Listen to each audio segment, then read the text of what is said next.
With an engine as angry as a chainsaw, an 8,000 RPM rev limit, and one of the most successful M cars of all time, back when BMW was building the ultimate driving machine, I'm Richard, this is Garage Trouble, and today we're talking about the E46 M3.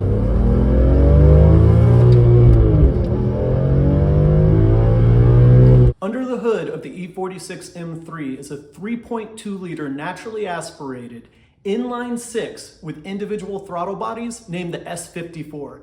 The engine makes 333 horsepower, 262 pound-feet of torque, and brings the E46 M3 to 60 in 4.8 seconds. The top speed is electronically limited to 155 miles per hour. While modest numbers in comparison to today's sports cars, you have to remember this was the early 2000s, 2001 to 2006.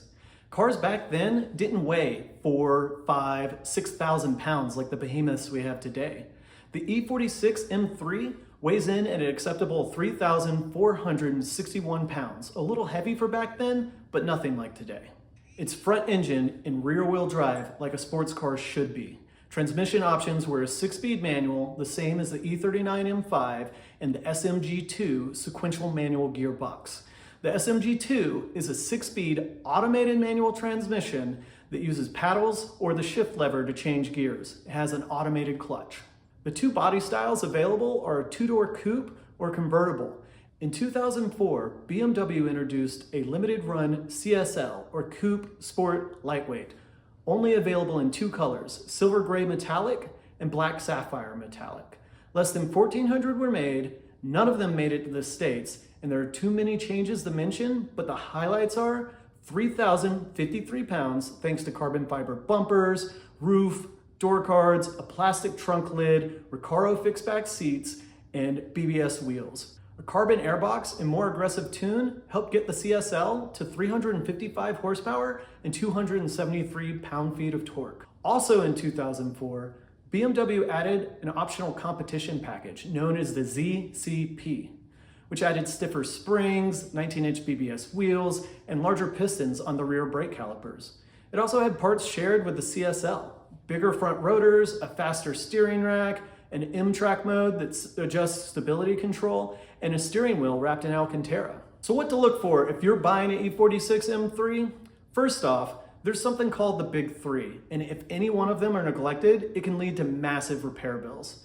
Make sure the Vanos has been serviced, the rod bearings replaced, and the rear subframe reinforced. You can still buy if any of these are not done, but learn from my mistakes and know that you'll be shelling out a couple $1,000s to a reputable shop for any one of the Big Three. Other weak points are the cooling system, hoses, and plastics, broken rear springs, and head gaskets that break between cylinders, causing pre-ignition.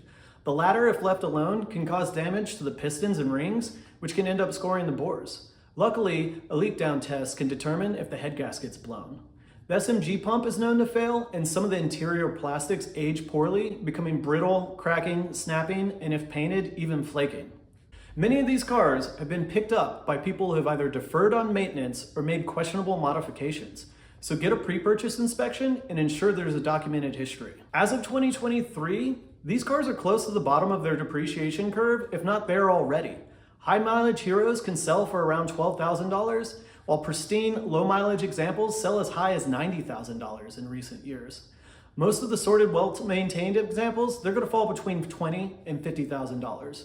Convertibles and SMGs sell for less, while certain colors like Laguna Seca Blue and Phoenix Yellow sell for more. So let me introduce you to my E46 M3 named Sabine. Painted in titanium silver metallic, Sabine is a slick top coupe that has gray Napa interior and the SMG2 transmission.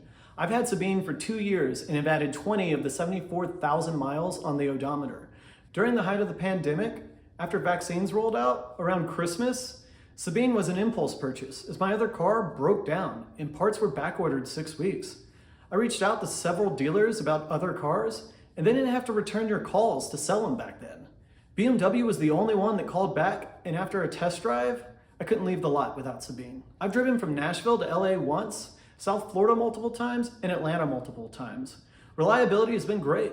There have only been 2 instances where Sabine failed to proceed. The first was a battery died after 12 years of service, and the second was on a really cold day, The SMG2 would just not shift into neutral, and so I couldn't start the car.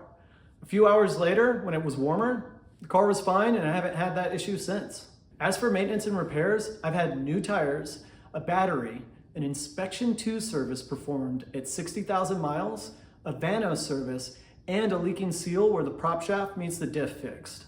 All in, I'm out $9,000. That said, rod bearings will be tackled soon, and while they're in there, they may look at adding a third pedal. The E46 M3 is the last naturally aspirated inline-6 M car, and it's quickly becoming a classic.